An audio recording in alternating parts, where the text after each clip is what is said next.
దేశం మొత్తం మీదున్న best gold sellers, best designs ఇప్పుడు హైదరాబాద్ లో pan India jewel show. Don't miss it.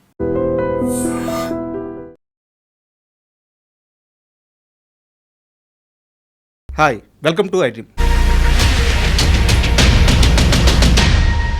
Hi sir, నమస్తే. నమస్కారం అండి. సార్, యాక్చువల్గా లిరిక్స్ రైటర్స్ ఒక ఇంటర్వ్యూకి వచ్చినప్పుడు వాళ్ళకు ముందు వాళ్ళు రాసిన పాటలు, ఆ సినిమాలు వాటిని పరిచయం చేసి ఆ కవిని పరిచయం చేయాల్సిన అవసరం ఉంటుంది మాకు.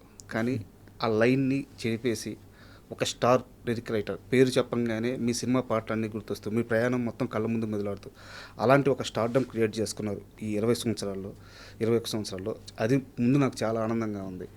అండ్ ఇంకోటి, ఇది కూడా చెప్పి నేను ఇంటర్వ్యూలోకి వెళ్తాను. నాకు తెలిసినంతవరకు కవి అంటే చాలా భయస్థుడుగాను, మర్యాదస్తుడుగాను, చాలా అణిగిపోయి ఇలా అంటే ఇంతకాలం కవులు ఇలాగే మనం చూస్తూ వచ్చాం. వాళ్ళ బాడీ లాంగ్వేజ్ గురించి మాట్లాడుతున్నాను నేను. దాన్ని ధిక్కరించిన వ్యక్తి అనుకోవచ్చు నేను. సో ఓపెన్గా మాట్లాడుతూ నచ్చినది, మనసుకు నచ్చింది, తనకు అనిపించింది, తన జ్ఞాన పరిధి మీద మాట్లాడుతూ, సో వీటన్నిటిని, ఈ బాక్సులన్నింటినీ బద్దలు కొట్టేసిన సినిమా రైటర్ మీరు. సో అది నాకు బాగా నచ్చింది. థ్యాంక్ యూ అండి. అంటే నేను వచ్చిన కొత్తలో గమనించింది అదనమాట. ఎక్కువ పాపం సరస్వతి పుత్రులే కానీ లక్ష్మీ పుత్రులు కారు అని చెప్పి చాలామంది కవుల్ని దాన్ని ఏమంటారు, కొంత చమత్కారం ఆడిన సందర్భాలు కూడా విన్నాను. ఓహో, అంటే వీరి దృష్టిలో కవులంటే మాసిపోయిన లాల్చి, లూజ్ జుబ్బా తర్వాత షరా వేసుకుని ఓ సంచిలో 4 పేపర్లు పెట్టుకుని సార్ నేను నా పాట వినండి సార్ అని బతిమాలతా, నచ్చిందా సరే, అది నాకు కొంచెం ఇంట్లో ఇబ్బందిగా ఉంది సార్, అలాగే ఊహిస్తుంది అనమాట సమాజం, అలాగే కవులు ఉండాలనుకుంటుంది అనమాట అని అనిపించింది. బీజం పడింది అప్పుడు ఆలోచన, అది మార్చాలి మనం అని అనిపించింది అనమాట అండి. దానికి అవకాశం దొరికినప్పుడు, అంటే అనుకున్న తడవగానే అయిపోదు కదా, మనం నిలదొక్కుకోవాలి. నేను అలాగే ఉండేవాడినేమో అప్పటి పరిస్థితుల్లో, నాకు తెలియదు. కానీ నిలదొక్కుని ఒక సమాజం మీద ఒక స్పష్టత, వృత్తి మీద ఒక స్పష్టత, మన భవిష్యత్తు ప్రణాళికల మీద ఒక స్పష్టత అన్నీ వచ్చిన తర్వాత, ఒక ఆత్మవిశ్వాసం వచ్చిన తర్వాత, 19-20 ఏళ్ళు కెరీర్ అయిన తర్వాత ఆ ఫేజ్ మొదలెట్టానేమో అనుకుంటున్నాను నేను. Super sir. అయితే ఈ మధ్యకాలంలో అనంత శ్రీరామ్ పాటలే కాదు, మాటలు కూడా బేలుతున్నాయి.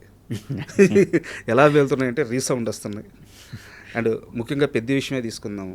పెద్ద సినిమాకి సంబంధించిన ప్రెస్ మీట్లో ఐటమ్ సాంగ్ని ఆస్వాదించిన వాళ్ళు బాగానే ఉన్నారు. ఐటమ్ సాంగ్లో ఇలా చేసిన వాళ్ళే ఐటమ్ గాళ్ళు అని చెప్పి ఒక మాట వాడారు. అది నేరుగా మీరు ప్రెస్కి సంబంధించిన వ్యక్తులను ఉద్దేశించి వాడారా? ఆ క్వశ్చన్ అడగడమే తప్పు అనిపించిందా? మీ దృష్టిలో ఐటమ్ గాళ్ళు అంటే ఎవరు? ఐటమ్ గర్ల్ అనలేదు నేను, ఐటమ్ గాళ్ళు. ఓకే, సగటు ప్రేక్షకుడు ఎవ్వరూ కూడా రంధ్రాన్వేషణ చేసి గూఢార్థాలు వెతికి విమర్శించడానికే పనిగా పెట్టుకుని చేయరు. అలా అని ప్రెస్ కూడా చేయదు.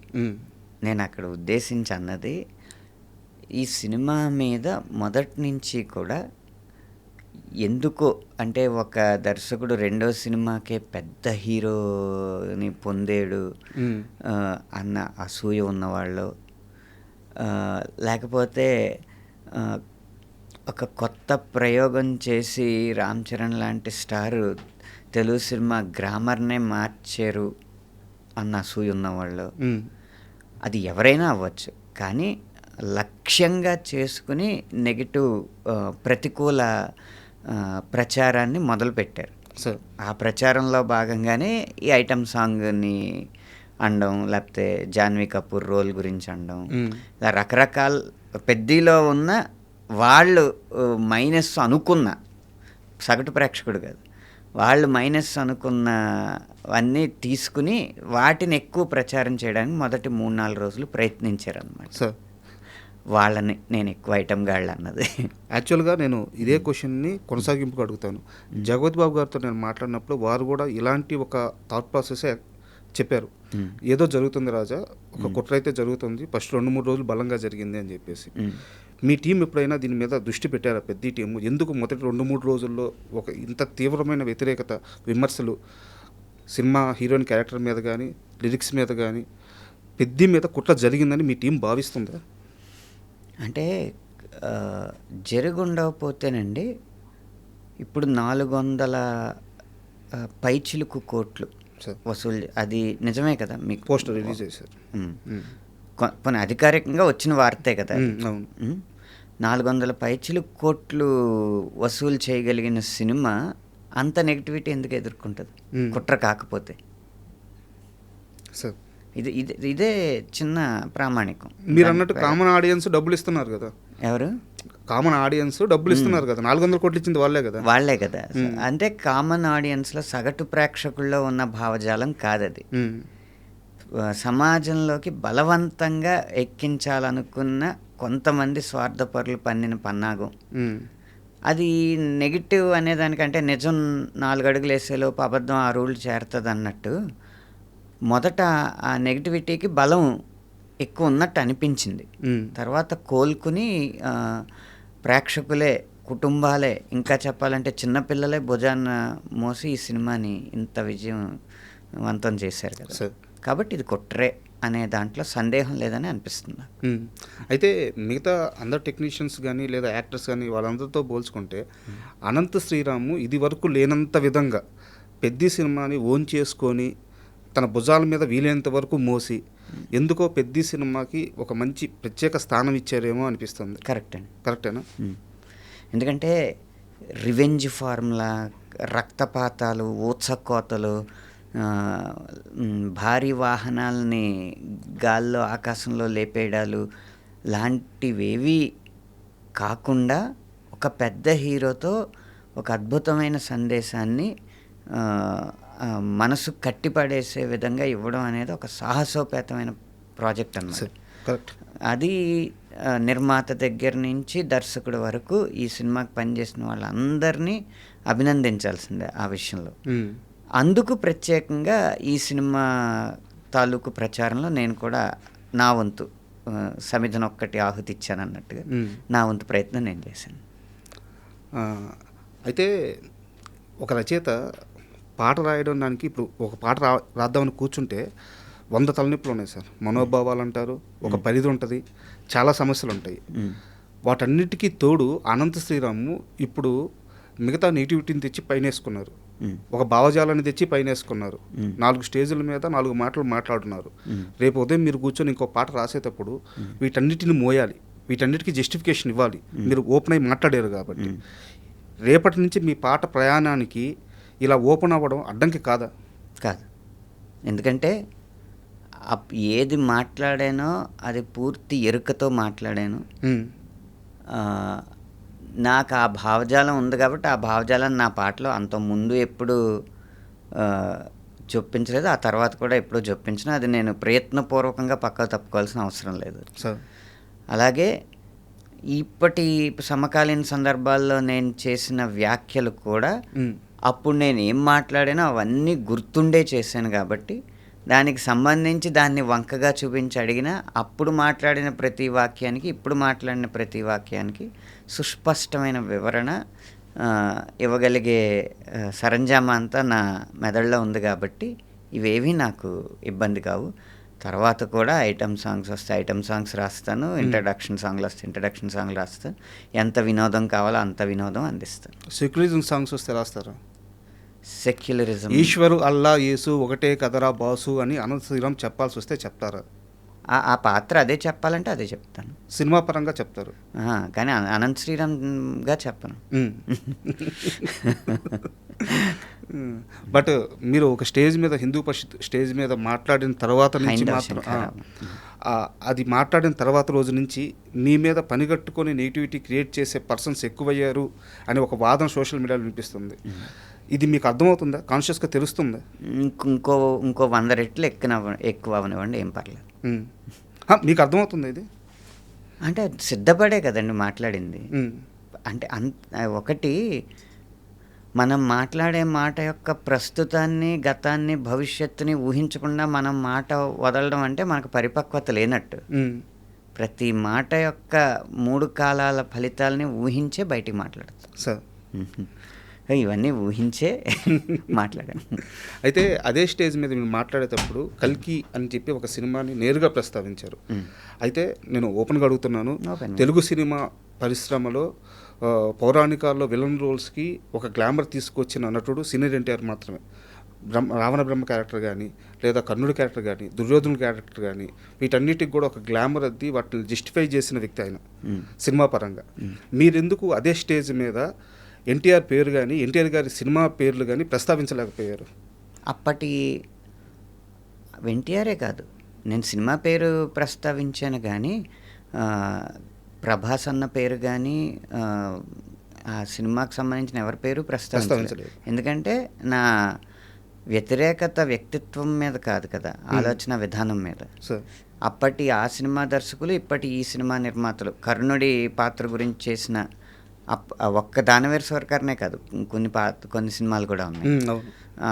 అలాగే ఇప్పుడు ప్రస్తుత కాలంలో కల్కి ఒకటే వచ్చింది కాబట్టి అవన్నీ చెప్పాను తప్పితే వ్యక్తుల పేర్లు చెప్పలేదు. ఎందుకంటే ఎన్టీఆర్ గారికి నేను అభిమాని కాకపోలేదు కదా. ఆయన అందం, ఆయన వర్చస్సు, ఆయన ఆంగికం, వాచకం, ఆహార్యం అన్నీ ఇష్టమే నాకు. ఇక్కడ నా వాదన ఏంటి, అక్కడ ఆ సినిమాలో తీసిన ఆలోచన విధానం మీద. కర్ణుడు ఎప్పటికీ భీముడి కంటే ధైర్యవంతుడు కాదు, అర్జునుడి కంటే గొప్పోడు కాదు. అది చూపకుండా విలన్ని హీరోగా చూపెట్టడం అనేది కరెక్ట్ కాదని. అదేంటి, మనం సృష్టించిన పాత్ర అయితే పర్లేదు, మనం సృష్టించిన పాత్ర ఒక క్రిమినల్ అయినా ఆ కథకు అతనే హీరో అయితే హీరోయే, ఎవరు కాదనలేరు. కానీ ఇవి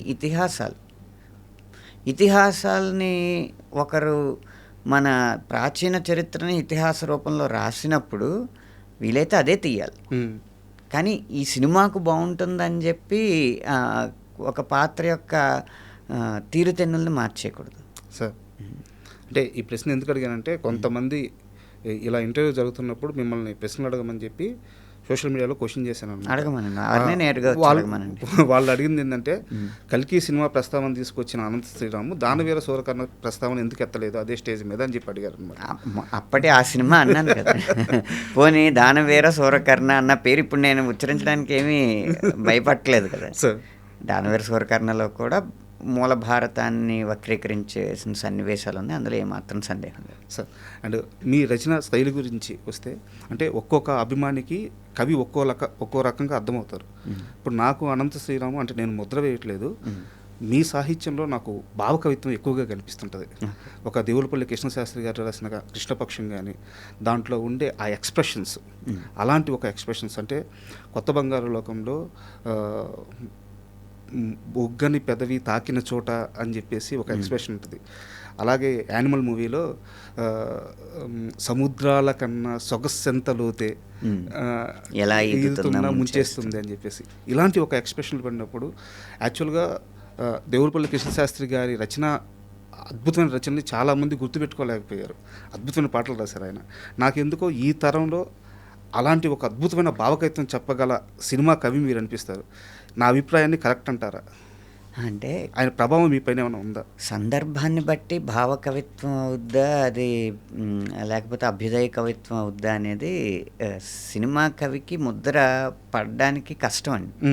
అంటే మీరు రై రై రారా పాట ఉంది, అది అభ్యుదయ కవిత్వం. అవును, ఆ సందర్భం అది. కాబట్టి ప్రేమ పాటకు వచ్చేటప్పటికి భావుకతే ప్రేమకు అందం కదా. లేకపోతే నువ్వంటే నాకు ఇష్టం, నేనంటే నీకు ఇష్టం తప్ప ఇంకేం ఉండదు కదా ప్రేమలో. ప్రకృతిలో ఉన్న రకరకాల అంశాలను తీసుకుని వాటిని పోలికలు చేసి ఉన్న భావాన్ని లేకపోతే ఉన్న దృశ్యాన్ని వాటితో పోల్చి రాయడమే భావకవిత్వం. అది ప్రేమ పాటలకి ఎక్కువ ఉంటుంది కాబట్టి నేను రాసిన ఎక్కువ ప్రేమ పాటల్లో మీకు భావకవిత్వం కనిపించి ఉండొచ్చు. మీ శైలి ఏమంటే ఏం చెప్తారు సార్? అసలు అనంత శ్రీరాము ఇక్కడ చాలా స్ట్రాంగ్, లేదా ఇది నా జోను అని మీరు చెప్పగలిగేది ఏంటి? నా శైలి ఏంటంటే, ఇప్పుడు ఎక్కువ ట్యూన్లకి రాసే సంస్కృతి కాబట్టి ట్యూన్కి రాసినప్పుడు నేను రాస్తే దీర్ఘంలాగా హ్రస్వంలాగా వినిపిస్తుంది. అలాగే ట్యూన్కి అడ్జస్ట్ చేయడానికి అన్నట్టు గ్రాంధిక భాషలో వ్యాకరణం ఉండదు. మామూలు వాడుక భాషలోనే వ్యాకరణం ఉంటుంది. అది చెప్పడానికి చాలా సులువు కానీ అది సాధనలో పెట్టడం చాలా కష్టం. అంటే నిజంగా నేనైనా ఇలా నీ జతలో ఉన్నా అనేది మాట్లాడినట్టు ఉంటుంది, కానీ ఆ ట్యూన్కి అది తట్టడం కష్టం. ఓకే. అందుకే చాలామంది చేసింది అన్న లెంత్ లేక చూసే ఇలాంటివి పెడతా ఉంటారు కదా. నాకు అవి చాలా తక్కువ వస్తాయి నా పాటలు. సార్ అండ్ నాకు ఇంకోటి బాగా నచ్చిన అంశం ఏంటంటే 21 సంవత్సరాలు, 20 సంవత్సరాలు వేసుకోండి మీ సినిమా ప్రయాణం రచయితగా. సో నెంబర్ పరంగా చూసుకుంటే ఏ సంవత్సరం కూడా ఒక 60 పాటలకి 50 నుంచి 60, 70 పాటలు ఏ సంవత్సరం కూడా మీకు నెంబర్ తగ్గలేదు, మీ స్పీడు తగ్గలేదు. అంటే వచ్చిన సక్సెస్ని అలాగే నిలబెట్టుకుంటూ కాన్స్టెంట్గా స్థిరంగా వస్తున్నారు అనమాట. ఇది ఎలా సాధ్యం అవుతుంది? నేను కెరీర్ బిగినింగ్లో ఏది విజయం అనేది ఒక ప్రశ్న వేసుకున్నాను నాకు నేను. ఏది విజయం అని ప్రశ్న వేసుకున్నప్పుడు అన్నిటికంటే పెద్ద బడ్జెట్ సినిమాలో రాయడం విజయమా, లేకపోతే మన పాటలు ఆటోల దగ్గర నుంచి సంతల్లో లౌడ్ స్పీకర్స్ వరకు మోగడం విజయమా, లేకపోతే ప్రతి ఒక్కరూ తన ప్లేలిస్ట్లో మన పాటలు పెట్టుకుని పడుకునేటప్పుడు వినడం విజయమా? ఇవన్నీ ఆలోచిస్తుంటే నాకు అనిపించింది ఏంటంటే అసలు అవేమీ విజయం కాదు, నిలకడొక్కటే విజయం. ఓకే అని నాకు అనిపించింది. ఎందుకు అంటే సినిమా విజయాన్ని బట్టే పాటల విజయాలు ఆధారపడి ఉంటాయి. మన హిట్ సినిమాలో ఇప్పుడు మీరు రాగానే పెద్ద సినిమా గురించి, పెద్ద పాటల గురించి ఊసెత్తినందుకు పెద్ద హిట్ అయిందనే. అది మన చేతిలో లేదు. సినిమా విజయం అనేది దర్శకుడి చేతిలో ఉంది. కాకపోతే విజయవంతమైన సినిమాలో వెళ్ళిపోయే పాటలు కాకుండా గుర్తుండిపోయే పాటలు రాస్తే కొన్నాళ్ళు విజయవంతమైన సినిమాలు రాకపోయినా అప్పటి పాటలు గుర్తొచ్చి ఇది రాసింది ఇతనే కదా అని ఆ దర్శకుడికి మనం స్ఫురించాలి. అప్పుడు మళ్ళీ పాటలు వస్తాయి. అలా అప్పుడప్పుడు విజయాలు వచ్చినప్పటికీ కూడా ఆ విజయం ఒక ముద్ర వేసే విజయంగా ఉంటే ఖచ్చితంగా మన విజయం కొనసాగుతూ ఉంటుంది అని పెట్టుకుని ప్రతి పాటకి ఒక నాణ్యత ఉండేలాగా ప్రయత్నించాను. అది ఐటమ్ సాంగ్ నుంచి ప్రేమ గీతం వరకు ఏదైనా నా తాలూకు నాణ్యత ఉండడానికి ప్రయత్నించాను. అది నిలకడ ఇచ్చింది నాకు, అది కాపాడింది. అందుకనే ఎప్పుడు ఏ రోజు నేను బాహాటంగానే ఒప్పుకునేది ఏంటంటే ఏ రోజు నెంబర్ 1 ఎవరంటే అనంత శ్రీరామ్ పేరు రాదు, కానీ ఆ నెంబర్ 1 పేర్లు మారుతూ ఉంటాయి, నెంబర్ 2 పేరు నాది ఉంటుంది. అది సేఫ్ గేమా? అది సేఫ్ గేమ్ కాదు, నాకు నా విధానంలో నాకు కుదిరిన అంశం అది. సార్ అయితే ఈ మధ్యకాలంలోనే మీరు అన్నట్టు ఏ విషయాన్నైనా చాలా కుండబద్దలు కొట్టినట్టు బలంగా చెప్తున్న అనంత శ్రీరాము ఈ వారానికి 1000 నా కోసం దాయి, నెలకోసారైనా నీకు ఇస్తాను హాయి, ఈ లిరిక్స్ విషయంలో అవును నేను రాసింది అదే అని ఒప్పుకోవడానికి ఎందుకు సంకోచిస్తున్నారు? నేను సంకోచించట్లేదు, నేను రాసింది అది కాదని చెప్పి నిర్మోహమాటంగా చెప్తున్నాను. అక్కడ మీకు నిరూపణ ఉంది కదా, వారానికి 1000 రూపాయలు నా కోసం నువ్వు దాసావంటే నెలకోసారి నీకు పడక సుఖం ఇస్తాను అంటే మీరన్న భావం. వారానికి 1000 రూపాయలు కూడా కాదు, నా కోసం దాయి, నెలకోసారైనా నీకు ఇస్తా ఈ హాయి అని మట్టుకే అన్నాను, ఈ పడక సుఖం అనలేదు. కాబట్టి వారికి ఏదైతే ఎంటర్టైన్మెంట్ ఇప్పుడు శృంగారం అంటే ఏంటంటే, లేకపోతే మైథునం అంటే ఏంటి, ఎవ్వరూ ఇద్దరు చూడకుండా వివస్త్రలై చేసే ఒక రతిక్రీడ. అక్కడ మీకు దృశ్యంలో జరుగుతుంది ఏంటి, ఒక 100 మంది చుట్టూ ఉండగా ఒక నర్తకి వచ్చి వాళ్ళకి వినోదాన్ని అందిస్తుంది. ఆ దృశ్యం ఏదో, ఇక్కడ సాహిత్యం అదే. దాన్ని అన్వయించుకుంటే ఎవరు ఏం చేయలేరు. అక్కడ దృశ్యం సాహిత్యం ఒకటే. అలాగే ఇది కూడా ఇంతేరో అని 2వ చరణంలో రాసిన ఈ నృత్య ప్రదర్శనే, నెమరేసుకోవడానికి మెమరీస్ సుఖమిట్టా పోగేసే అని 3వ స్టాంజాలో రాసిన ఇది ఆ వినోదాన్ని అడ్రస్ చేసేదే, ఆ నృత్యాన్ని అడ్రస్ చేసేదే. అది వదిలేసి దానికి గూఢార్థాలు తీసుకుని విమర్శిస్తే వాళ్ళకి అదే నేను చెప్పింది. అంటే ఇక్కడ యాక్చువల్గా డౌట్ ఏంటంటే మీరు ఒక ఇంటర్వ్యూలో చెప్పారు స్క్రీన్ మీద దానికి సంబంధించిన ఇమేజ్ లేకపోయినా సరే మనం ఒక పదం రాసినప్పుడు అది గుర్తొస్తుంది చూడండి, అలాంటప్పుడు మనం ఆ లైన్స్ పెట్టాల్సి వస్తుంది, అది కవి సక్సెస్ అని చెప్పేసి మీరు చెప్పారు ఒక ఇంటర్వ్యూలో.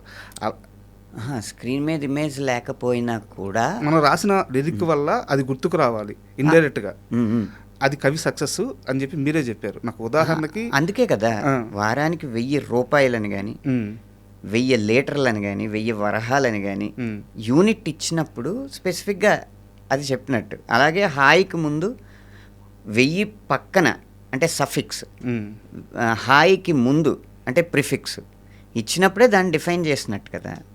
అందుకనే ఎవరికి వారు రీల్స్ చేస్తున్నారు. మీరు గుర్తించి ఉంటారు కొన్ని రీల్స్. ఏమేమి అంటే వారానికి పోయిన ఒక వాహనం, ఒక కారు వెళ్తుంది, పెట్రోలు 4000 బిల్లు చూపిస్తుంది, వారానికి 1000 నాకు వస్తుందాయి, నెలకోసారైనా నీకు ఇస్తాయి హాయ్, పెట్రోల్ వేయించుకుని లాంగ్ డ్రైవ్కి వెళ్తున్నారు. క్రికెట్కి వెళ్ళే వాళ్ళు బ్యాట్ చూపించి చేస్తున్నారు.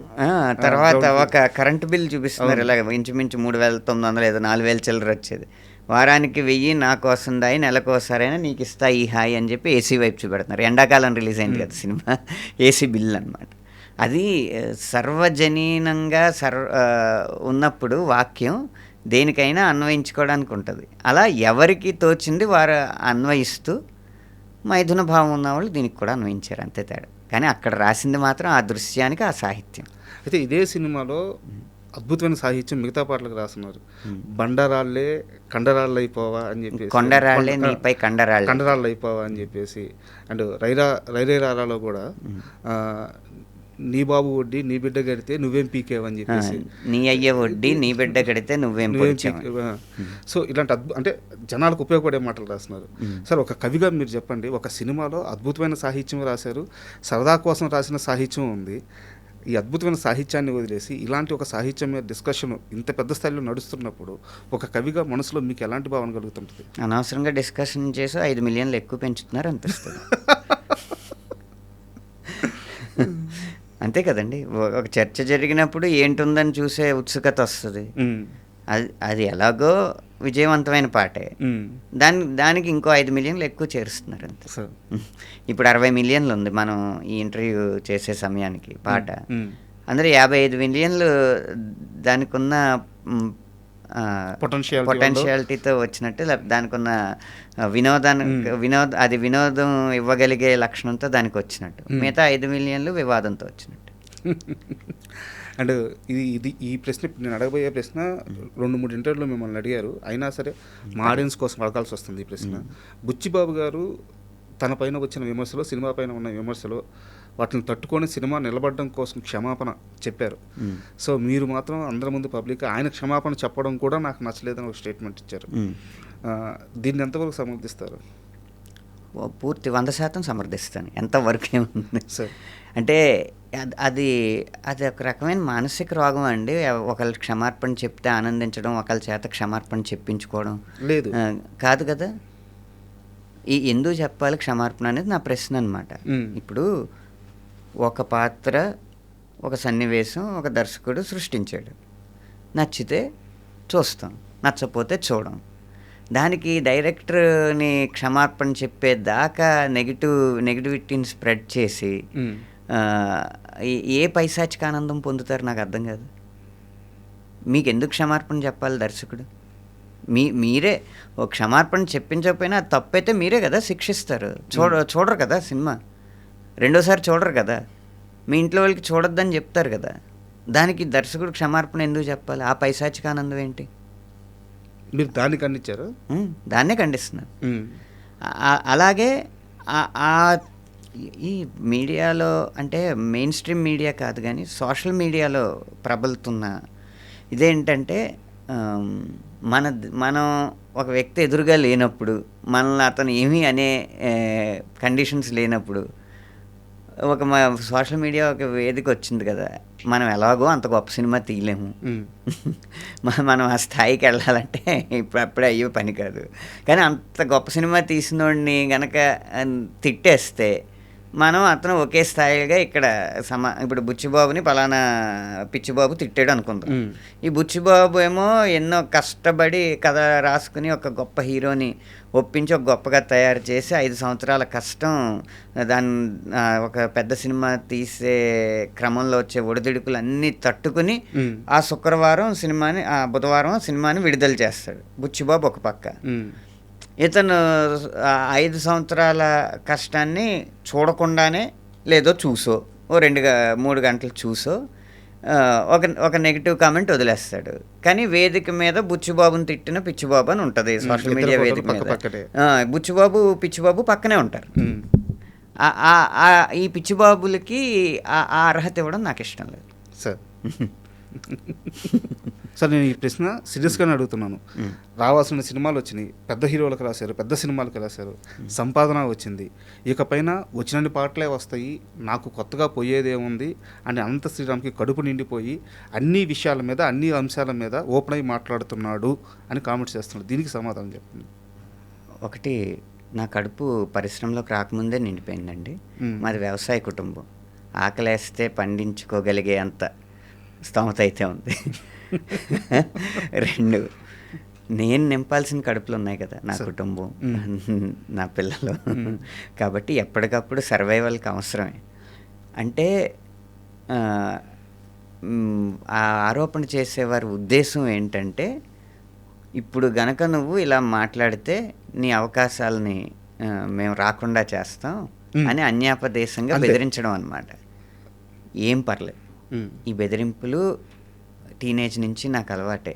ఇంజనీరింగ్ పూర్తవ్వకపోతే నీకు అసలు తినడానికి కూడా తిండి సంపాదించుకోలేవు అని కాలేజీల్లో అన్న మాటలని లెక్క చేయకుండానే నా దారి ఇది కాదని చెప్పి 3 సంవత్సరాలు ఇంజనీరింగ్ మానేసి ఈ రంగంలోకి వచ్చేసాను.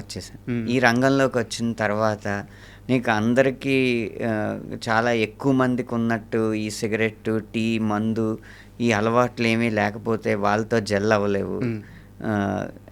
అలవాట్లు ఉంటేనేమో నువ్వు చెడిపోతావు, అందుకని నువ్వు నిలదొక్కోలేవు ఇండస్ట్రీలో అని తర్వాత చుట్టుపక్కల సమాజం అన్నప్పుడు లెక్క చేయకుండానే నేను ఏ అలవాట్లు చేసుకోకుండానే 20 సంవత్సరాలు గడపడం జరిగింది. చాలా కొన్ని ఇంటర్వ్యూల్లో పెద్ద రచయిత, సినిమా రచయిత కాదు, మంచి విద్వత్తు ఉన్న పండితుడు, రచయిత కూడా ఇండస్ట్రీలో ఏంటంటే వాళ్ళతో పాటు తాగాలి, వాళ్ళతో పాటు ఇది అలవాట్లన్నీ చేసుకోవాలి, అప్పుడు కానీ సక్సెస్ రాదు అని అనడం జరిగింది.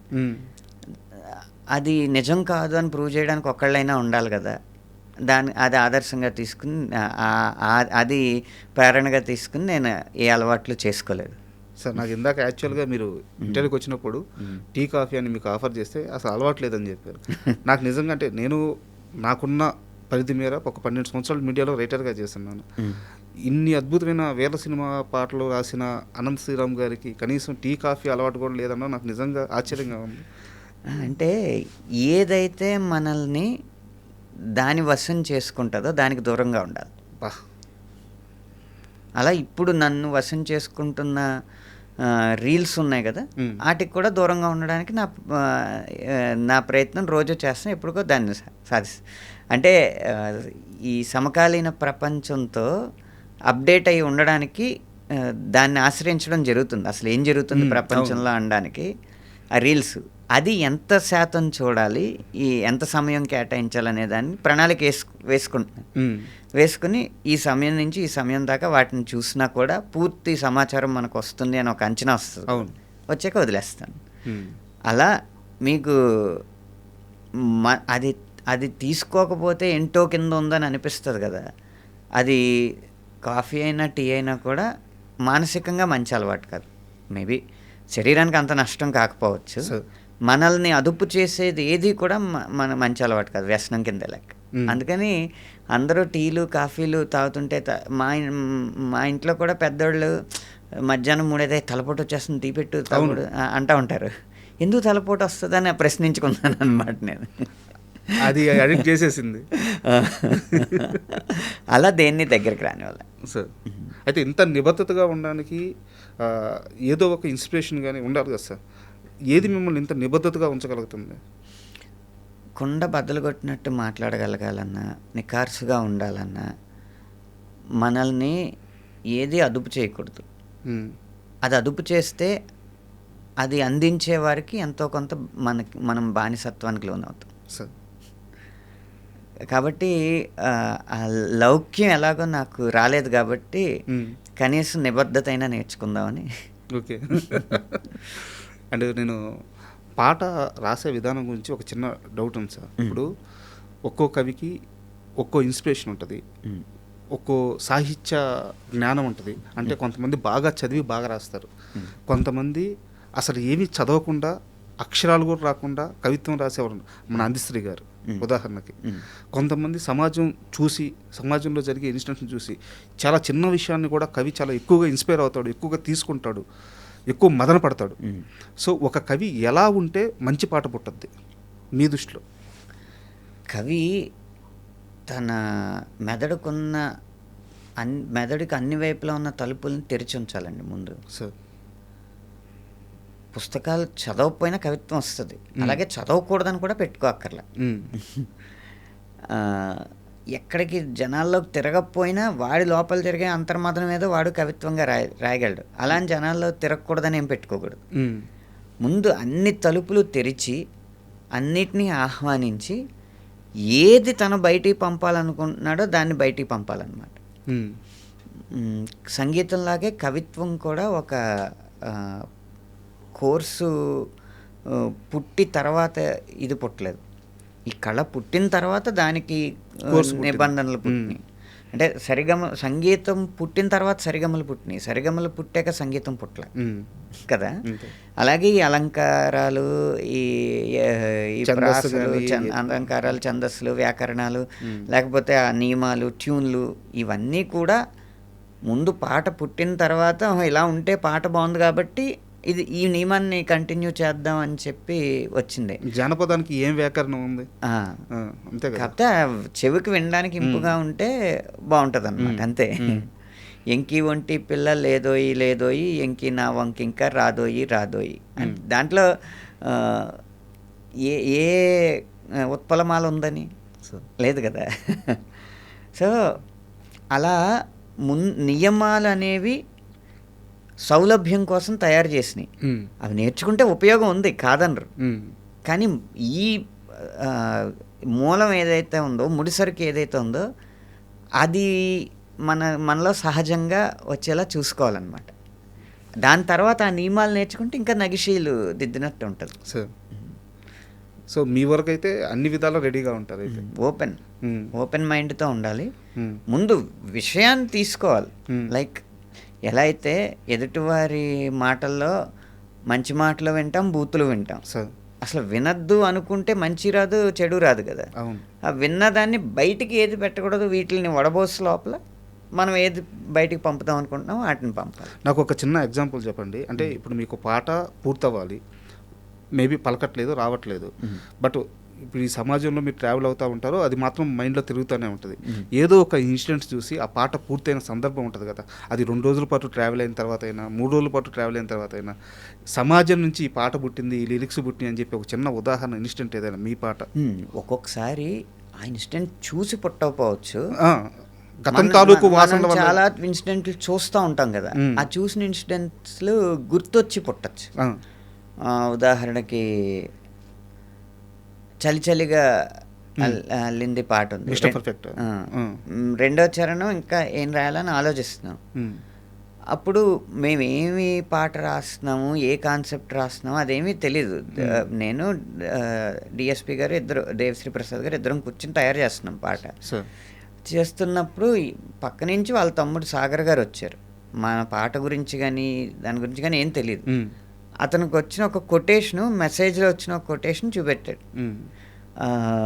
I can show my anger towards you in front of anybody, but I can't show my love though there is nobody around you అని. ఇదేదో బాగుంది అనగానే ఆ పాడుతున్న ట్యూన్కి అందులో ఉన్న భావం సరిపోద్దేమో అని అనిపించి నీపై కోపాన్ని ఎందరి ముందైనా బెదురేం లేకుండా తెలిపే నేను, నీపై ఇష్టాన్ని నేరుగా నీకైనా తెలపాలనుకుంటే తడబడుతున్నాను. అలా ఏం రాశాను. బా ఏం సింక్ అయింది సార్ అసలు. సిచ్యువేషన్ కూడా కుదిరింది, కరెక్ట్ కూర్చుంది వచ్చి. అదే అదే అదే అంటే ఓపెన్ అనేది ఎందుకు ముఖ్యం అంటే చెప్తున్నాను. మేము పాట రాసుకుంటున్నాం, నువ్వేంటి ఇప్పుడు ఈ ఎస్ఎంఎస్లు అంతా తర్వాత రా అని దేవిశ్రీ ప్రసాద్ గారు అవతలకు పంపేసిన సాగర్ని, లేకపోతే సాగర్ ఏదో చెప్తున్నాడులే అని నేను అది వినకపోయినా అది అందులోకి వచ్చేది కాదు కదా. అందుకే నా తలుపు అప్పుడు తెరిచింది కాబట్టి బయటికి పంపగలిగాను. సూపర్. అయితే ఇంకో కవికి సంబంధించిన ఇంకో ప్రశ్న సార్. కవి తను రగిలిపోతూ ఉంటాడు, ప్రతి చిన్న అంశాన్ని లోతుకు తీసుకోవాలి, తను ఆస్వాదించాలి, తను ఏడవాలి, తను నవ్వాలి. ఈ ప్రాసెస్ రోజు జరుగుతూ ఉంటుంది. ఈ ప్రాసెస్లో రాత్రిపూట నిద్ర ఉండదు, ఒక్కోసారి కొన్ని అలవాట్లు అవుతాయి, వాటిని తీసుకోవాల్సి వస్తుంది. అంటే సమాజం కోసం ఆలోచిస్తూనే ఉండాలి కవి. ఈ మొత్తం ప్రాసెస్లో కవి ఆరోగ్యం చాలా ఇంపార్టెంట్.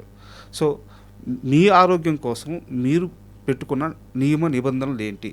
రాత్రిపూట పాట రాయకూడదని కానీ ఇలాంటి మీ పాట ప్రాసెస్ డేలో ఎలా ఉంటుందో చెప్పండి. అంటే నా పూర్వకవుల అనుభవం చూసుకుంటే, ఇప్పుడు సీతారాం శాస్త్రి గారు ఉన్నారు. ఆయన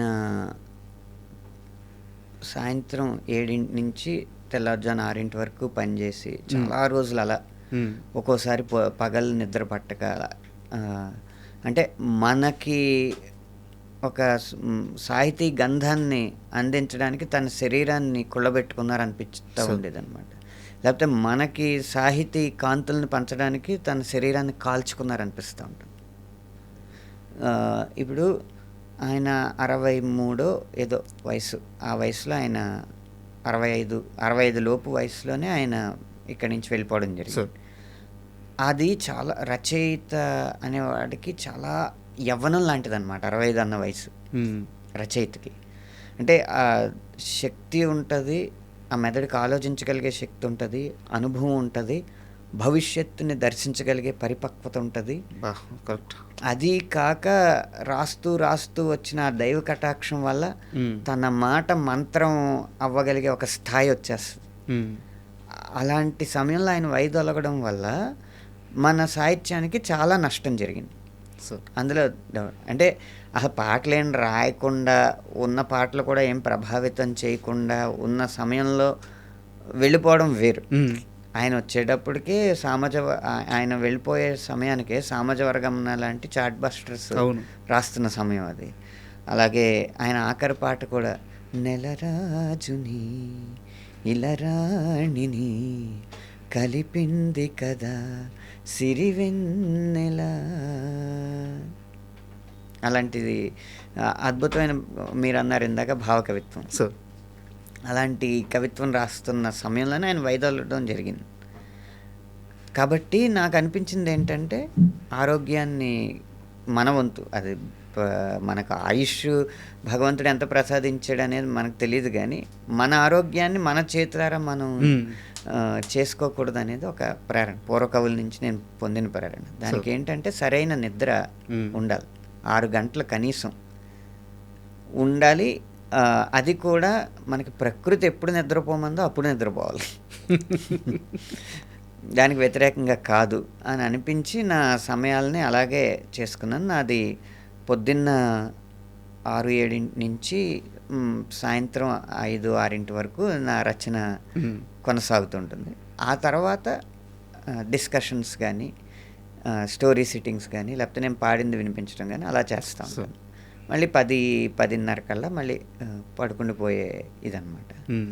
ఈ క్రమంలో ఇక ఆహారపు అలవాట్లు అయితే నిజంగా కార్మికులకి, రాళ్లతో సావాసం చేసేవారికి, పొలం పనులు చేసేవారికి, ఎండలో పనిచేసేవారికి ఎక్కువ ఆహారం అవసరం. ఎందుకంటే వారి శక్తి అలాగా ధారాళంగా ఖర్చు అయిపోద్ది కాబట్టి. అందుకు వారికి 3 పూట్ల తినమని చెప్పారు. మనకి అవసరమే, మెదడులో కూడా ఉండేది గ్లూకోజే ఎక్కువ, అది ఖర్చు అవుతూ ఉంటుంది ఆలోచించే కొద్దీ. అయితే ఇంత కాదు, కాబట్టి మనకి 2 పూటలు అవసరం. మ్మ్. కేవలం తపస్సు చేసుకునేవారు ఉంటారు కదా! తపస్సు అంటే ఏంటి? అసలు ఆలోచనలు లేకపోవడం. అవును. కాబట్టి వారికి శారీరకమైన శక్తి గానీ, మెదడుకు సంబంధించిన శక్తి గానీ ఎక్కువ అవసరం ఉండదు. కేవలం ఆ ఆత్మ మీద ఏకాగ్రత, తనలోకి తను అంతర్ముఖుడై ఉండడమే కావాలి. వారికి ఆహారంతో ఎక్కువ అవసరం ఉండదు. వారికి ఒక పూట చాలు. మ్మ్. ఇలా గమనించడంలో మనకు 2 పూట్ల కంటే ఎక్కువ ఉండకూడదన్న ఉద్దేశంతో ఆ సమయం పొద్దున్న 9కి సాయంత్రం 6కి తప్ప ఇంకెప్పుడు తినకూడదని ఒక నియమం పెట్టారు. మధ్యాహ్నం భోజనం చేయరు మీరు? ఇంక చేయండి. అబ్బా. మ్మ్. సో పాట రాసే ప్రాసెస్ ఇలా పెట్టుకున్నారు. అవునండి. ఇందువరకు ఏమన్నా నైట్ రాసేవాళ్ళ సార్? ఫస్ట్ నుంచి ఇంతేనా? అంటే ఇప్పుడు కూడా షూటింగ్ అర్జెంట్ అయ్యి ఎల్లుండే పాట ఇచ్చేయాలి అన్నప్పుడు కూడా అవసరం ఉంటే రాత్రి మేలుకుంటాను. కానీ ఆ నాకు నేను పని కట్టుకుని రాత్రే రాయాలని పెట్టుకోను. అప్పుడప్పుడు మన శరీరానికి తట్టుకునే శక్తి ఉంటుంది. మ్మ్. పెళ్ళిళ్ళు, రాత్రి ముహూర్తం పెళ్ళిళ్ళకి వెళ్తాం కదా! ఆ తర్వాత మహా అయితే ఆ తర్వాత రోజు కొంచెం నిద్రగా ఉంటుంది, మళ్ళీ మామూలైపోతుంది. అదే రెగ్యులర్ అయితే కష్టం అది. అండ్ మీరు ఇందాక ఒక మాట అన్నారు, మన సినిమా హిట్ అయితేనే మన పాట ప్రాచుర్యం పొందుద్ది అని చెప్పేసి. మీరు బాగా ఇష్టపడి అద్భుతమైన సాహిత్యం రాసుకున్న పాట, అంత రీచ్ రాకుండా ఆగిపోయిన పాట ఏదైనా మీకు అనిపించింది? చాలా ఉన్నాయి సార్. ఏదైనా ఒకటి షేర్ చేయండి సార్. సర్కారు వారి పాట సినిమాలో సార్, మురారివా మురారివా మురళి వాయిస్తూ ముడేస్తివా, అది కమర్షియల్గా చూసుకున్న మహేష్ బాబు గారి గొప్ప సినిమా మురారి సినిమా. అలాగే మురారికి మురళికి యతిప్రాస 2 కుదరడం. అవును. అది బృందావనంలో నేపథ్యంలాగా అన్యాపదేశంగా చెప్తూ ఒక యుగళ గీతంగా రాయడం, దానికి ఒక మాస్ అపీల్ ఉండడం, అన్ని లక్షణాలు ఆ పాటకు ఉన్నాయి. కాకపోతే అది మొదట్లో ఎక్కువ అవుతుందని, సినిమా లెంత్ ఎక్కువ అవుతుందని పెట్టకపోవడం, తర్వాత ఎప్పుడో 2-3 వారాలు అయిన తర్వాత ఎలాగో షూట్ చేశారు కాబట్టి సినిమా అయిపోయాక రోలింగ్ టైటిల్స్ టైంలో రావడం, అలా దాన్ని వెళ్ళాల్సినంత రీతిగా వెళ్ళకపోవడం వల్ల పెద్ద పాట అవ్వలేదు. కానీ చాలా పెద్ద హిట్ అవ్వాల్సిన పాట అనేది నా ఆలోచన అన్నమాట.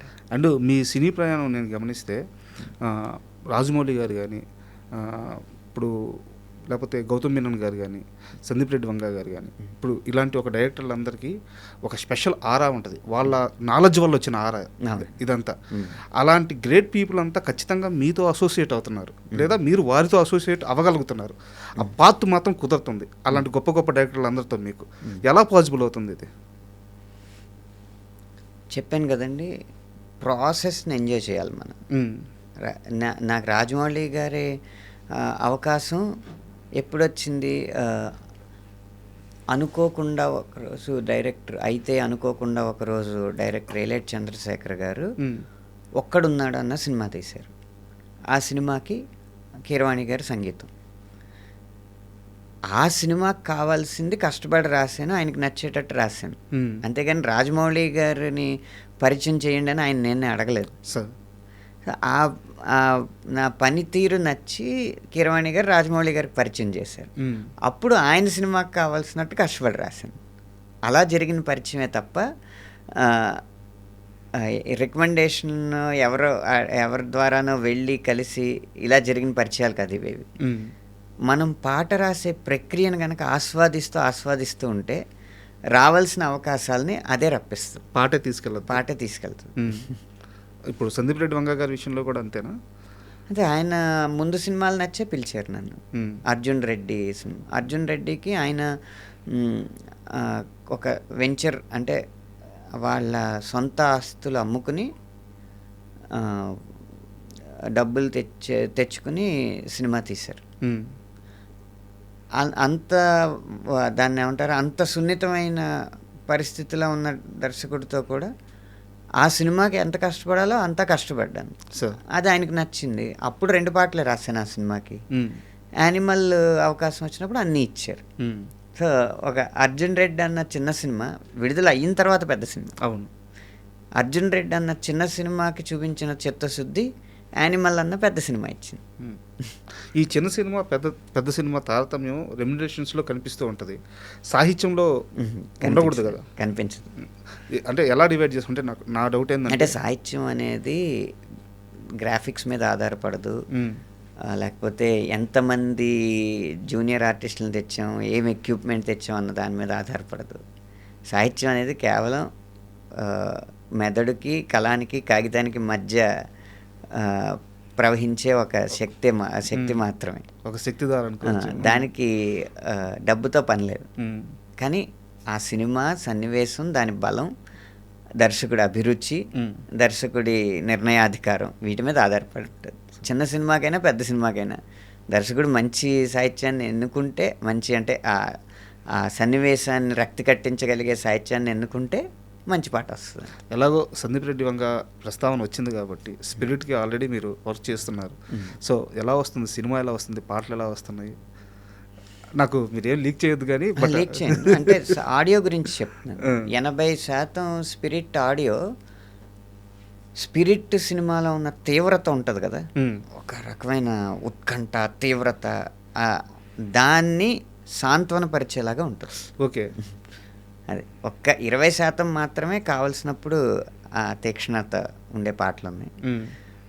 కానీ 80% మీకు చక్కగా ఒక గొప్ప మెలోడీ పాటల్ని చాలా కాలం తర్వాత వినే అవకాశం స్పిరిట్ ద్వారా వస్తుంది. బట్ యానిమల్లో కూడా లైట్గా ఈ టచ్ కనిపిస్తుంటుంది, అంతే కదా? యానిమల్లో కొంచెం ఎక్కువే ఉంది, యాలో యాల లాంటివి. అవును, అక్కడ వస్తున్న విజువల్స్కి ఈ సాంగ్ వెళ్తున్న విధానానికి దాన్ని కూల్ డౌన్ చేస్తూ సమతుల్యం చేసినట్టు అనిపిస్తుంటుంది. అవునండి, అవును. సో స్పిరిట్లో ఆ లక్షణం ఇంకా ఎక్కువ ఉంటుంది. అంటే విజువల్స్ ఇంకా దారుణంగా ఉండబోతున్నాయి. అంతవరకు చెప్పగలను. అయ్యో, థ్యాంక్ యూ. అండ్ ఎలాగో ప్రభాస్ గారి గురించే మాట్లాడుకుంటున్నాం. ఎప్పుడైనా ఆయన నా కల్కి సినిమాని ఎందుకయ్యా ప్రస్తావించామని సరదాగా మీతో అనడం కానీ ఎప్పుడు కలవలేదు సార్ ప్రభాస్ గారు. ఎప్పుడు కలవలేదా? అయితే కల్కి 2 వస్తే అనంత శ్రీరామ్ చూస్తాడా? చూస్తాను, చూడకుండా ఎలా మాట్లాడతాను ఏదైనా. ఓకే, మాట్లాడడానికైనా చూస్తారా? కానీ అది నేను కల్కి వసూళ్ళు జరుగుతున్న సమయంలో నేనేం మాట్లాడలేదండి. అవును. అలాగే కల్కి 2 కూడా ప్రజలు ఏం ఆదరిస్తారు దానికి. అందులో ఆ విజయాన్ని అడ్డుకోవడానికి నేను ఎవరిని? కరెక్ట్. అందులో కనుక ఇతిహాసాలని వక్రీకరించినట్టు ఉంటే నా అభిప్రాయాన్ని తర్వాత ఎప్పుడో వ్యక్తం చేస్తాను. అది కూడా సరైన వేదిక మీద. ఊరికే వేలం విరగా వచ్చిన అభిప్రాయాన్ని వ్యక్తం చేయడానికి అంత ఉత్సుకత లేదు నాకు. సార్ యాక్చువల్గా ఈ 1.5 ఇయర్లో ఒక 120 నుంచి 150 ఇంటర్వ్యూస్ చేశాను సార్. ఏ గెస్ట్ కూడా తనకి వస్తున్న రెమ్యునరేషన్ గురించి, తన సంపాదన గురించి ఓపెన్గా మాట్లాడి ఒక ఫిగర్ చెప్పడానికి ఎప్పుడూ నోరు తెరిచింది లేదు. బట్ మీరు ఏ ఇంటర్వ్యూకి వెళ్ళినా ఎప్పుడు ఆ ప్రస్తావన వచ్చినా నా పాటకి ఇంత తీసుకున్నాను, ఇంత తీసుకోబోతున్నాను అని నెంబర్ చెప్పేస్తున్నారు. సో నేను కూడా ఇప్పుడు నెంబర్ ప్రస్తావించట్లేదు, అనవసరం కాబట్టి. బట్ మీ మైండ్ సెట్ గురించి తెలుసుకోవాలని, ఎందుకు అంత ధైర్యంగా ఓపెన్గా చెప్పగలగ, అంత అది ధైర్యం అనుకోవచ్చా? ఏంటి పబ్లిసిటీ అని ఎందుకు అనుకోకూడదు? ధైర్యం. ఓకే, నేను ఇంత తీసుకుంటున్నాను, రెడీగా ఉన్నాను. ఇప్పుడు ఎంత అండి అన్న క్వశ్చన్ ఉండదు కదా అని కాదు. మన దేశ కాలమాన పరిస్థితులు మారిపోయినాయి ఇప్పుడు. ఇదివరకులాగా మేము ఇండస్ట్రీకి రాకముందు ఎలా ఉండేదంటే, ఒక మోతుబరి దగ్గర నిర్మాత అప్పు తెచ్చి వడ్డీ కడుతూ సినిమాకి పెట్టుబడి పెట్టి, తర్వాత సినిమా వసూళ్ళు వచ్చిన తర్వాత ఆయనకు ఆ అప్పు తీర్చేయడం, ఇలా జరిగేది. అంత పెద్ద అమౌంట్లు అప్పట్లో డబ్బులు అంటే కరెన్సీ నోట్లలోనే జరిగేవి. ఇంత ఇప్పుడున్నంత వ్యవస్థ లేదు, డిజిటల్ వ్యవస్థ లేదు కాబట్టి. ఇప్పుడు ఏమైందంటే ఓటీటీ మార్కెట్లు, శాటిలైట్ మార్కెట్లు ఇవన్నీ వచ్చిన తర్వాత ప్రతిదీ పారదర్శకంగానే జరగాలి. అంటే మా సినిమా ఇంత ఖర్చు పెడుతున్నాము, ఇంత క్వాలిటీ ఉంటుంది అని ఆ ప్లాట్ఫామ్స్కి చెప్పాలంటే ఎంత ఖర్చు పెట్టామో చూపెట్టాలి కదా. తప్పదు.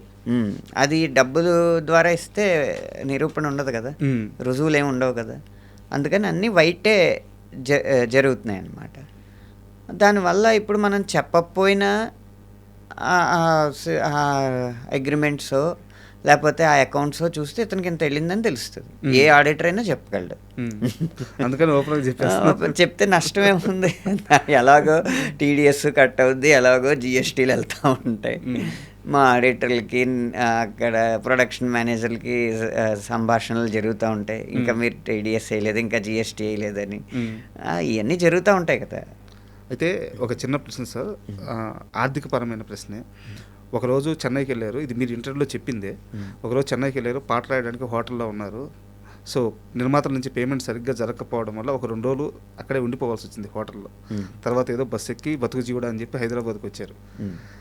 చేతిలో సరిగ్గా డబ్బు లేని ఆ క్షణం నుంచి ఒక్క పాటకి సుమారు అటు ఇటుగా 4 లక్షల రూపాయలు తీసుకుని ఈ స్థాయికి రావడము, సో ఫైనాన్షియల్గా ఎంత హ్యాపీగా ఉంది ఇదే ఇండస్ట్రీలో, ఆ స్థాయి నుంచి ఈ స్థాయికి? ఫైనాన్షియల్గా సంతోషం కంటే సంతృప్తి ఎక్కువ ఉందండి.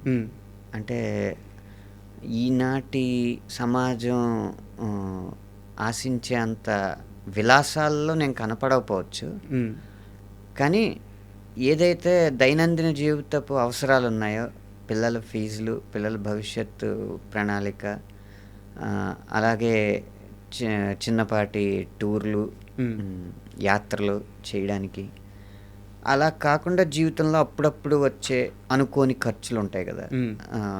మెడికల్ ఎమర్జెన్సీస్ అవ్వచ్చు, లేకపోతే ఏదైనా ఈవెంట్స్ అవ్వచ్చు, వాటికి కావాల్సిన ప్లానింగ్ చేసుకోవడానికి, వీటన్నింటికి ఎవరి దగ్గర అప్పు చేయని పరిస్థితి అయితే ఉంటుంది ఒక లిరిక్ రైటర్కి, సరిగ్గా తన జీవితాన్ని ప్లాన్ చేసుకుంటే. అదే పరిస్థితిలో నేను. మీరు ఎలాగో ఎక్కడ అప్పులు కానీ లోన్స్ తీసుకోవడం కానీ ఏమీ చేయరంట? ఎందుకండి వాటి కోసం మనం ఇష్టం లేకపోయినా కూడా పని చేయాలి కదా. ఒక వ్యక్తి దగ్గర నీ పనితీరు నాకు నచ్చలేదు, ఏమనుకోకు, వెళ్ళి వస్తాను అని చెప్పగలిగే పొజిషన్ ఉండాలంటే కమిట్మెంట్లు ఉండకూడదు, మనకు కమిట్మెంట్. ఇందాక అన్నారు కదా ఏదో కడుపు నిండిన బేరం అని, అది కడుపు నిండిన బేరం కాదు, చాలా ప్రణాళికాబద్ధంగా ఆర్థిక విధానం ఉండడం వల్ల. సార్ ఈ విషయంలో నిజంగా మీరు చాలా ఇన్స్పిరేషన్స్. అంటే ఈ ఇంటర్వ్యూలో తెలియలేదు నాకు, నేను కొన్ని సంవత్సరాల ముందే మీరు చెప్పిన మాటలు విన్నాను, బట్ ప్రయత్నిద్దామని అనుకున్నాను కానీ నా వల్ల కాలేదు. కానీ నిజంగా అది మంచి మార్గం. అవసరం లేకపోయినా డబ్బులు లోన్స్ తీసుకోవడం, ఇబ్బందులు పడడం, ఇవన్నీ కూడా ఏంటంటే చాలామంది ఈ రోజు ఉన్న సొసైటీలో కొన్ని లక్షల మంది నరకం అనిపిస్తున్నారు. సో వాళ్ళందరికీ మీరు ఎంచుకున్న మార్గం నిజంగా మాత్రం పాటిస్తే చాలా గొప్పది. నాకన్నా గొప్పగా ఒక సామాన్యుడు చెప్పిన మాట అండి. సార్ మనకి డబ్బులు పెద్దగా అవసరం ఉండదండి, మనకు సంతోషంగా ఉండడానికి డబ్బులు అవసరం ఉండదు, మనం సంతోషంగా ఉన్నామని అవతలకి చూపించడానికి డబ్బులు అవసరం. కరెక్ట్. ఇప్పుడు నా నుంచి నేను ఏ ఆడిలోనో దిగుతానని మీరు అంచనా వేసారనుకోండి, నేను ఇప్పుడు ఎక్కువ స్పోర్ట్లో దిగాను అనుకోండి, మీరు అనుకోవచ్చు ఏంటి ఆడిలో వస్తాడు అనుకున్నాను. ఆ ఆడి కాకుండా ఆడి డబ్బులు నేను దేనికి ఉపయోగించినా మీకు తెలియపోవచ్చు. కరెక్ట్. కానీ మీరు అనుకుంటారు అని చెప్పి గనక నేను ఆడి కొంటే, మీరు అనుకునే 5 నిమిషాల కోసం నేను 5 దశాబ్దాల జీవితాన్ని పక్కదారి పట్టించినట్టు. అదొక్కటి మానసికంగా ఆ నియంత్రణ ఉండాలి. సార్ అయితే పాట రాయడానికి ముందే రెమ్యునరేషన్ తీసుకునే అనంత శ్రీరాము ఏ రోజైనా వివిధ కారణాల వల్ల, వేరు కారణాలు ఉంటాయి ఇండస్ట్రీ అంటే, ఆ డబ్బుల్ని వెనక్కి ఇచ్చేసిన సందర్భం ఉందా? లేదు. నేను కష్టపడ్డాను కదా. ఇప్పుడు ఒక 10 వర్షన్లు రాసిన తర్వాత 11వ వర్షన్ ఏం కావాలని అడుగుతాను. ఏం కావాలో చెప్పకుండా స్విచ్ ఆఫ్ చేసారనుకోండి, అది నా తప్పు అవ్వదు కదా. నేను రాయను అంటే అప్పుడు వెనక్కి. సో ఇప్పుడు దాకా జరగలేదు. నేను రాసింది నచ్చే అందరూ పని చేయించుకుంటున్నారు. సార్ అయితే last few more questions sir. మీరు ఒక ఇంటర్వ్యూలో మాట్లాడుతూ సీతారామ శాస్త్రి గారు, వేటూరి గారు, చంద్రబోస్ గారి గురించి చెప్పారు. బట్ వీరిద్దరిలో కూడా మీకు సీతారామ శాస్త్రి గారు అంటేనే బాగా ఇష్టం అని చెప్పారు. అంటే నేను ఇద్దరు కంపారిజనే అసలు వాళ్ళిద్దరు ఉద్దండులు, మీరు అన్నట్టు పట్టుకొమ్మలు. బట్ ఎందుకు సీతారామ శాస్త్రి గారే ఎక్కువ ఇష్టం వేటూరి గారి కంటే తెలుసుకోవాలనిపిస్తుంది? అంటే థాట్ ప్రాసెస్ అనేది ఆయన చాలా గట్టిగా పట్టుకుంటారండి. ఈ పాట ఈ లక్షణాలతో ఉండాలి, ఈ విషయాలు చెప్పాలి, మొత్తం పాటలో ఫిలాసఫీ ఇక్కడ మొదలై ఇక్కడ ఎండ్ అవ్వాలి అనేది ఉంటుంది కదా. అది సీతారామ శాస్త్రి గారు ఆ ట్యూన్ సహకరించకపోయినా కూడా కష్టపడి పట్టుకుంటారు. అది చాలా కష్టమైన ప్రక్రియ అన్నమాట. మేము కూడా పూర్తిగా చేయలేము. ఏదైనా చేయాల్సి వచ్చినప్పుడు ఆయన పాటల్ని స్ఫూర్తిగా తీసుకుంటాం. వింటారా సార్ ఎప్పుడన్నా అవసరం అయితే? వింటానండి. వింటారు. ఎవరెవరి పాటలు వింటారు ఎక్కువగా? నేను సందర్భాన్ని బట్టి అల్లరి చిల్లరగా ఉండి ఏదో ఇది చేయాలంటే కాదు, కానీ అన్నీ ఆ అల్లరి మనమే చేసేయచ్చు. కానీ ఒక బరువైన సన్నివేశం వచ్చినప్పుడు ఇలాంటి సన్నివేశం పూర్వకవులు ఎలా హ్యాండిల్ చేశారని చూసి అలా కాకుండా చేయడానికి ట్రై చేస్తాను సార్. అది కూడా ఒక పాట. ఉదాహరణ చెప్తా. రైరై రారాలో నిన్నటిలాగే రేపు ఉన్నదంటే ఈరోజేం పీకేవని లైన్ ఉంది. ఇలా హీరో ఫిలాసఫీ చెప్పే పాటలు ఏమున్నాయి అని చూసాం. అలా ఆ పాటలో కొన్ని ఉంటాయి. నిన్నంటే రానే రాదు, నిన్నంటే నిండుసున్నరా రానే రాదు ఉంది కదా. సో నిన్న లేదు రేపు రాదు, నిన్న రాదు రేపు లేదు అన్న భావాన్ని ఎలా మార్చచ్చు? సో నిన్నటిలాగా రేపు ఉన్నదంటే ఈరోజు ఏం పీకేమని వేటూరి గారి ఇన్స్పిరేషన్ అన్నమాట. చాలా మంది ఓపెన్గా ఇలా చెప్పరు, అందువల్ల అంటే దాన్ని ఏం కాపీ కొట్టలేదు కదా. అవును, స్ఫూర్తి ఎలా వచ్చిందో చెప్తే తర్వాత రచయితలకు ఉపయోగపడుతుంది కదండి. Correct sir. ఈ సాహిత్యంలో మన స్టార్ హీరోలు అంటే వాళ్ళకున్న ఫ్యాన్ ఫాలోయింగ్కి, వాళ్ళు చూస్తున్న రేంజ్కి సాహిత్యపు విలువలు చాలా పట్టుకుంటారా లేదని ఒక చిన్న డౌట్ ఉంటుంది. ఒక మంచి పాట రాసినప్పుడు ఏం రాసేవబ్బా, ఏం ఎక్స్ప్రెషన్ ఇచ్చేవబ్బా, అలా మీ దగ్గరికి వచ్చి మిమ్మల్ని బాగా మీతో మాట్లాడిపోయిన మన స్టార్ హీరోలు అంటే ఎవరి పేరు చెప్పండి? ఇంకా ఈ మధ్య ఇప్పుడు రైరే రారా ఇంట్రడక్షన్ సాంగ్ బాగుండొచ్చు, మంచి ఊపు ఉంది, ఓకే. ఐటమ్ సాంగ్ కమర్షియల్గా చాలా బాగుంది. బట్ మస్సా పాట కొంచెం కవిత్వం ఎక్కువగా ఉన్న పాటే. కొండరాళ్లే నీపై కొండరాళ్లే నాపై కండరాళ్లే అయితే అన్నది.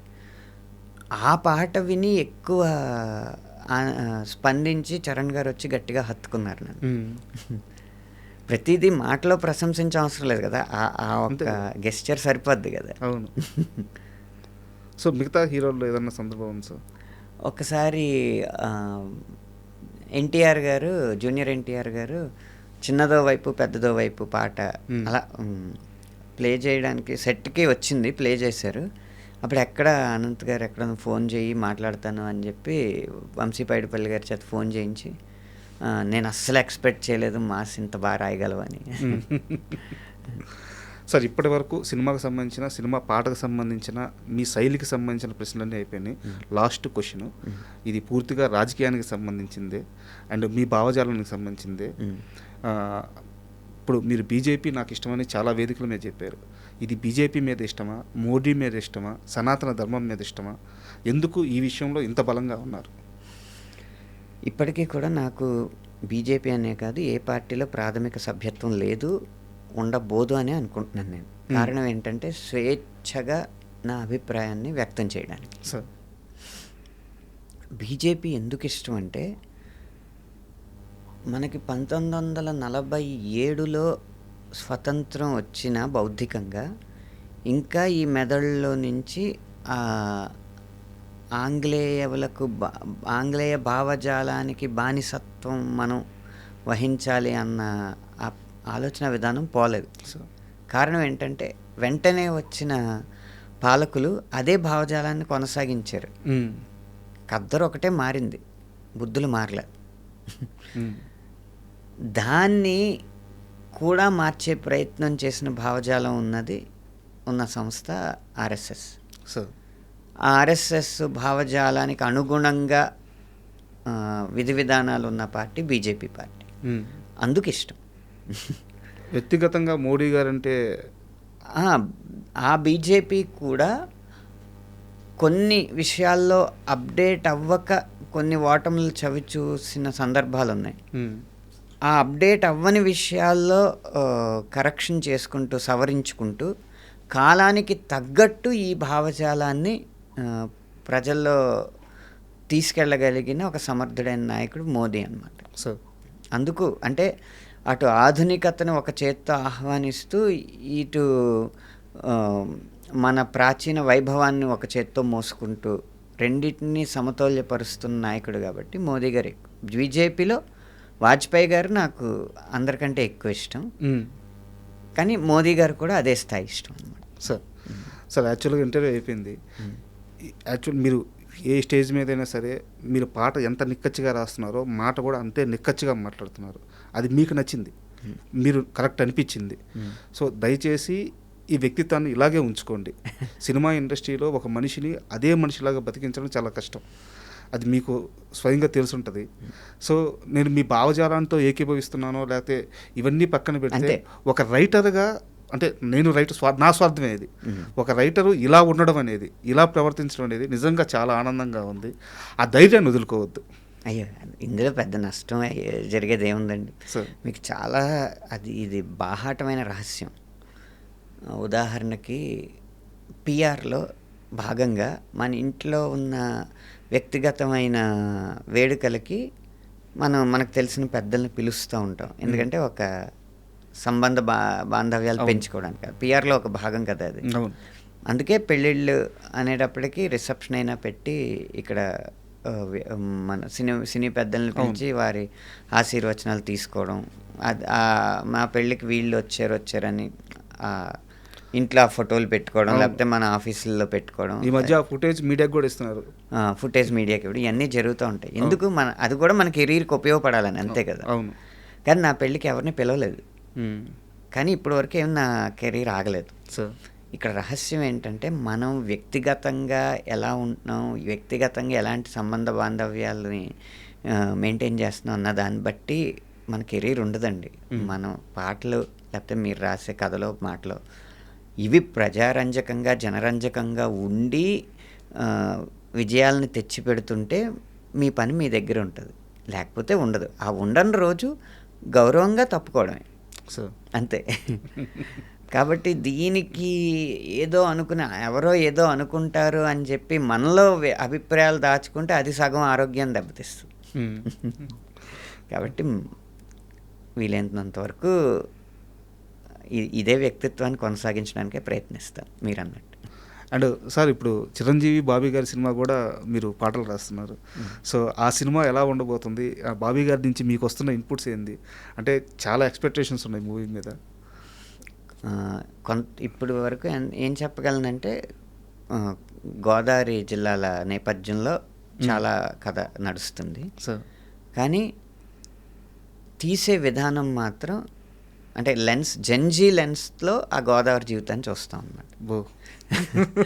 కాబట్టి పాటలు కూడా అలాగే అటు ఇప్పుడు నేను అలాగే చేద్దాం అనుకున్న ఉద్దేశంతో మొదలు పెడుతున్నారు బాబీ గారు. ఒక పాట అయింది, ఆ పాట కూడా జెన్జీకి నచ్చే గోదావరి పాట అయి ఉంటుంది. ఓకే. సో మీకు ఇచ్చిన ఇన్పుట్ కూడా అదేనా? అంతే, ఇలా మేకింగ్ ఉండబోతుంది. అవునండి. ఓకే. సో చిరంజీవి గారిని కలిసారు సార్ ఈ మధ్య ఎప్పుడన్నా? అంటే రైరే రారా పాట యూట్యూబ్లో రిలీజ్ అవగానే ఆయనే పిలిచారు ఇంటికి. పిలిచి ఒక 1:45 మాట్లాడారు ఆ సాహిత్యం గురించి. అంటే నాకెందుకో పెద్ద క్యారెక్టర్ అటు ఉంచితే నేను నా వ్యక్తిగతమైన క్యారెక్టర్ దీంట్లో ఉందని అనిపిస్తుంది. నా విధానాలన్నీ నేను మా ఇంట్లో వాళ్ళకి చెప్తా ఉంటాను, అలా ఊరికే కూర్చోవద్దు, నీకేదో చిరంజీవి అండ ఉందని చెప్పి అలా కూర్చోవద్దు. చిరంజీవి అండ ఉన్నా ఇంకా రేపు అంబానీ అండ ఉన్నా కూడా నువ్వు కష్టపడితేనే నీకు విజయం అని ప్రతి ఒక్కరికి చెప్తా ఉంటాను. అవన్నీ నేను చెప్పే మాటలన్నీ ఈ పాట రూపంలో ఉన్నాయి అనిపించింది. అందుకే నేను ఇలా పిలిచి ప్రశంసిద్దామని పిలిచాను. పైగా మీరంటే ఆయనకి వాత్సల్యం చాలా ఎక్కువ, ఒక పుత్రవాత్సల్యం లాగా ఉంటుంది. అంటే మామూలుగా ఇండస్ట్రీలో ఎవరి ప్రయాణం ఎలా ఉంటుందంటే కెరీర్ ప్రారంభించి సక్సెస్ అయిన తర్వాత ఒక మెగా సక్సెస్కి వెళ్ళాలని ఒక ప్రయత్నం ఉంటుంది. మీకు ఎలా అయిందంటే ఆ మెగా అవకాశమే మెగా సక్సెస్ అయింది, అక్కడి నుంచే కెరీర్ స్టార్ట్ అయింది. అది ఎందుకు వచ్చింది? ఆకాశంలో ఉన్న వ్యక్తి నేల వైపు కూడా చూసే ఒక వినమ్రత ఉంది కాబట్టి అప్పుడు నేల మీద ఉన్న నన్ను ఇతనికి నేను చెయ్యి అందిస్తే మంచి భవిష్యత్తు ఉంటుందని ఒక గొప్ప ఉద్దేశం పుట్టబట్టి వచ్చింది, కానీ మన గొప్పతనం కాదు అది. సార్ అప్పటికి ఇంకా నా మొదటి సినిమా రిలీజ్ కూడా అవ్వలేదు. ఆయన రాయగలడు అన్న ఒక నమ్మకంతో ఇచ్చేసారంటే అవకాశం. సార్ అది అందరికీ దొరకని అదృష్టం. అది అదృష్టం అనే చెప్పాలి. అదే నేనేమి నా గొప్పతనం అని చెప్పి నన్ను నేను ప్రొజెక్ట్ చేసుకోకూడదు. ఖచ్చితంగా అదృష్టం. సార్ థ్యాంక్ యూ ధన్యవాదాలు. And for more videos, Hi guys, this is Riddhi Kumar here. Please subscribe to iDream channel. Subscribe to iDream Media. Please subscribe to iDream. Please subscribe to iDream. Please subscribe iDream. And please subscribe to iDream. For more videos, subscribe to iDream. please like, share and subscribe to the channel. Congratulations, iDream. Subscribe to iDream. Subscribe to iDream. So subscribe to iDream Media. iDream ki iDream team andarki huge congratulations. Please subscribe iDream Media. Please subscribe to iDream. Subscribe iDream. Please subscribe to iDream. iDream అంటే నా కళల channel subscribe చేసుకున్న నోరు తిరుగుతలేదు, మీరైతే గంట గుర్తు కొట్టండి. For more such videos, please subscribe to iDream. Subscribe to iDream. Please subscribe to iDream. Please subscribe iDream Media. Please do subscribe to iDream. Please subscribe to iDream Media. For best entertainment and information, please subscribe iDream. And don't forget to subscribe to iDream.